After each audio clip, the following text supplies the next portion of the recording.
하나님 말씀 사도행전 26장 24절로 32절 말씀입니다. 사도행전 26장 24절에서 32절까지의 말씀입니다.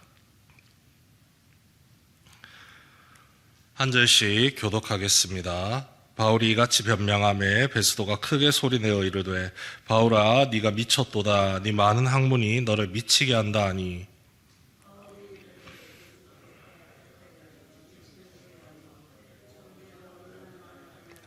왕께서는 이 일을 아시기로 내가 왕께 담대히 말하노니 이 일에 하나라도 아시지 못함이 없는 줄 믿나이다. 이 일은 한쪽 구석에서 행한 것이 아니니이다.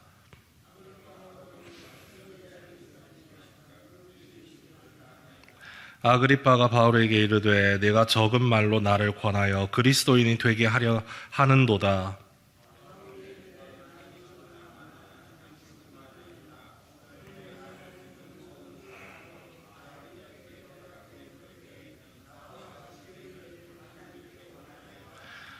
왕과 총독과 버니게와 그 함께 앉은 사람들이 다 일어나서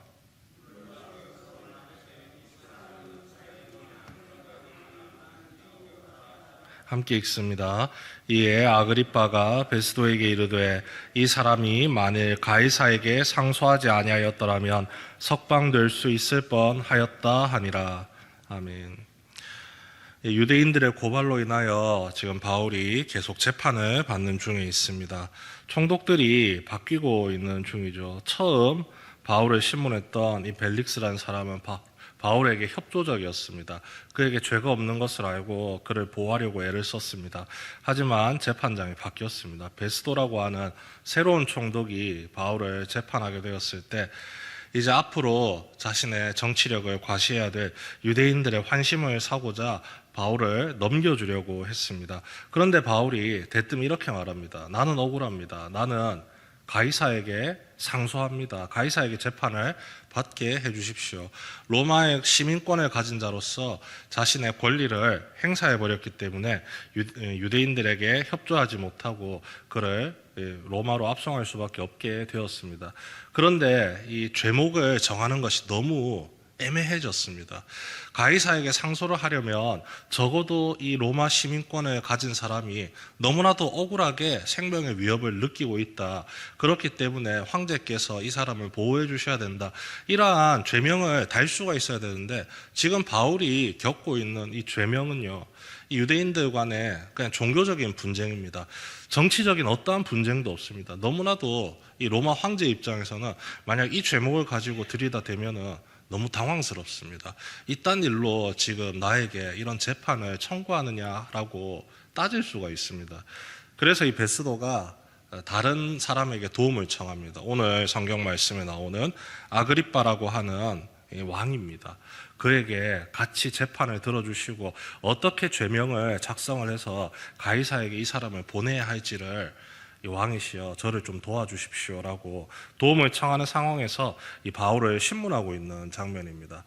그런데 바울이 신문을 당하는 입장에서 자신의 무죄함을 항변해야 되는데 나는 억울합니다. 나는 억울합니다. 이렇게 말을 하는 게 아니라 당신은 혹시 예수 그리스도를 아십니까? 복음을 전하고 있습니다. 전도를 지금 하고 있는 것이죠. 듣고 있으니 이 베스도가 기가 막힐 노릇이죠. 변호를 하는 게 아니라 평소에 하던 대로 전도를 하고 있으니 복음을 전하고 있으니 그래서 처음 말했던 게 이 말입니다. 24절이죠. 바울아 네가 미쳤도다. 네 많은 학문이 너를 미치게 한다 하니 변호를 해도 모자랄 판에 왜 복음을 전하고 있느냐. 그것 때문에 지금 네가 이 위험한 상황에 놓이지 않았느냐. 이렇게 이야기를 하는 거죠. 바울이 표현합니다. 내가 미친 게 아니라 참되고 온전한 말을 하나이다. 자신을 변호할 수 있는 말이 이 복음을 전하는 것 외에는 내가 지금 이 일이 지금 당신이 듣기에도 내가 무슨 죄를 짓고 있는 것 같습니까? 아닙니다. 나는 그저 복음을 전했을 뿐입니다. 유대인들이 말하는 그 죄인이라는 표현은 나에게 조금 더 어울리지 않습니다. 내가 하나님의 뜻을 지금 전하고 있는데 이게 여기에서 무슨 잘못되거나 반역의 기운이 느껴지거나 하는 게 있습니까? 라고 도리어 받아치고 있는 거죠. 옆에서 듣고 있던 아그리빠 왕에게 또 계속해서 복음을 전하고 있습니까? 왕이시여 선지자를 믿으십니까? 당신은 믿는 것을 내가 겉으로 보고 있으니 당신은 그럴 만한 사람입니다. 믿을 만한 사람입니다. 그래서 열심히 복음을 전하죠. 그런데 그 복음을 전한다는 것이 본인은 복음을 열심히 전해도 받아들이는 사람의 입장에서 안 받아들일 수도 있는 겁니다. 아그리빠 왕의 반응이 시원찮죠. 네가 적은 말로 나를 권하여 그리스도인이 되게 하려 하는도다.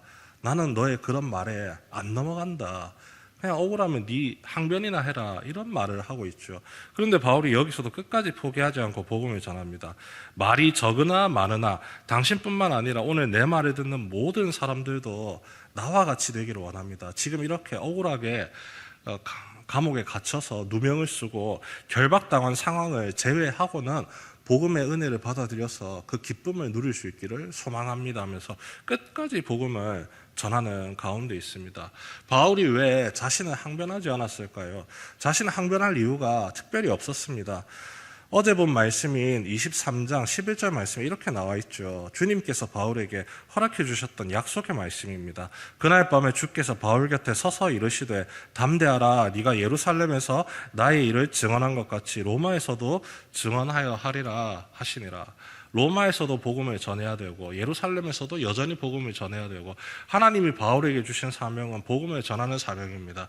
그것을 할 수 있도록, 그것을 꾸준히 이어나갈 수 있도록 지금 처한 상황, 환경들 하나님께서 보호하시고 지키시고 인도해 주시겠다고 약속하셨기 때문에 바울은 쓸 필요 없이 자신을 항변하는 게 아니라 모든 상황과 환경, 시간이 허락하는 한 복음 전하는 일에 최선을 다하는 것이죠. 하나님의 뜻을 이루는데 자신의 모든 삶을 내어놓는 것입니다. 마태복음 6장 33절에 이 말씀이 나옵니다. 너희는 먼저 그의 나라와 그의 의를 구하라. 그리하면 이 모든 것을 너희에게 더하시리라. 하지만 실제로 세상 살아가는 사람들의 입장에서는 그의 나라와 그의 의를 구하는 것보다 그 뒤에 있는 것에 훨씬 더 마음이 많이 갑니다. 내가 필요로 하는 것, 내가 도움으로 원하는 것들, 지금 내가 이것을 원하니 주님 들어주십시오. 하지만 주님께서는 반대로 이야기하시죠. 하나님께 온전히 순종하고 하나님의 뜻을 쫓아 나아가는 모든 사람들을 향해서 그 길을 순전히 걸어가고 있을 때 하나님이 필요한 것들 다 공급해 주신다고 하십니다. 지금 바울이 딱 이 모습입니다. 오로지 예수 그리스도의 복음을 최선을 다해서 증거할 때 모든 필요들이 지금 채워지고 있는 것이죠. 털끝 하나도 바울이 공격당하거나 위협당하거나 하는 것이 없습니다. 바울을 죽이려고 했던 유대인들 꿀먹은 벙어리가 되어서 아무런 행동도 하지 못한 채 바울은 언제 예루살렘으로 다시 돌아올까 그저 하염없이 세월만 보내고 있죠. 하지만 바울이 나아가야 할 곳은 예루살렘이 아니라 하나님께서 말씀하셨던 로마입니다. 오늘 말씀 32절에 이렇게 나옵니다. 이에 아그리빠가 베스도에게 이르되 이 사람이 만일 가이사에게 상소하지 아니하였더라면 석방될 수 있을 뻔하였다 하니라. 상소하지 않았으면 그 억울함을 풀 수가 있었다는 거죠. 인간적으로는 좋은 일입니다. 하지만 하나님의 뜻을 이루는 데는 아무런 도움이 되지 않습니다. 오히려 자신의 사비를 들여가면서 자신의 생명을 스스로 지켜가면서 힘써 로마로 가기 위해 몸부림쳐야 되는 상황이 펼쳐지는 거죠. 하지만 바울이 오로지 복음 전하는 일에 힘쓰고 주님의 사명을 이루는데 힘쓰다 보니 로마로 가는 길이 자연스럽게 열렸습니다. 이 가이사에게 상소를 했다는 것은요, 굉장히 특별한 권리입니다. 상소를 했기 때문에 그 사람을 로마까지 가이사 앞에 이끌어 갈 때까지 털끝 하나도 다치지 않도록 그 사람이 오는 호송당하는 중에 죽지 않도록 로마의 군병들이 그를 보호하게 됩니다. 지금 가이사라는 이 로마에서 멀리 떨어진 곳에 있습니다. 배를 타고 아주 멀리까지 가야 됩니다. 이 유대인들이 언제 어디서 칼을 갈고 있다가 바울을 암살하려 들지 모릅니다. 그런데 철통 같은 보안 경계로 이 바울을 지켜주면서 로마로 편안하게 갈 수 있도록 길이 열린 것이죠. 이 모든 것이 하나님께 온전히 순종하며 복음을 전하는 사명을 부여받은 바울이 온전한 순종으로 나아갔을 때 주어진 하나님의 은혜였다는 겁니다. 모든 갈 길도 허락이 되고 복음을 듣든지 듣지 않든지 최선을 다해서 복음을 증거하니 그 사람은 받아들이지 못할지언정 복음을 전할 수 있는 또 다른 길들이 계속해서 열리게 되더라는 겁니다. 이것이 하나님께서 우리에게 베풀어 주시는 은혜요 소망입니다. 복음을 전하는 것만이 하나님을 향한 온전한 순종의 모습은 아닙니다. 우리가 예배를 드리고 찬양을 드리고 기도를 드리고 이웃을 섬기고 봉사를 하는 하나님의 뜻이 우리에게 각자에게 필요한 하나님의 뜻이 우리에게 주어져 있습니다. 그 하나님의 뜻에 온전히 순종함으로 나아갈 때 주님께서 우리의 모든 삶을 돌보시고 지키십니다. 어떠한 해도 받거나 당하지 않도록 우리를 품에 안으시고 우리의 모든 나아갈 길을 예비해 주십니다. 결코 낙심하거나 실망할 필요가 없도록 우리의 삶을 이끌어 주시는 주님이십니다.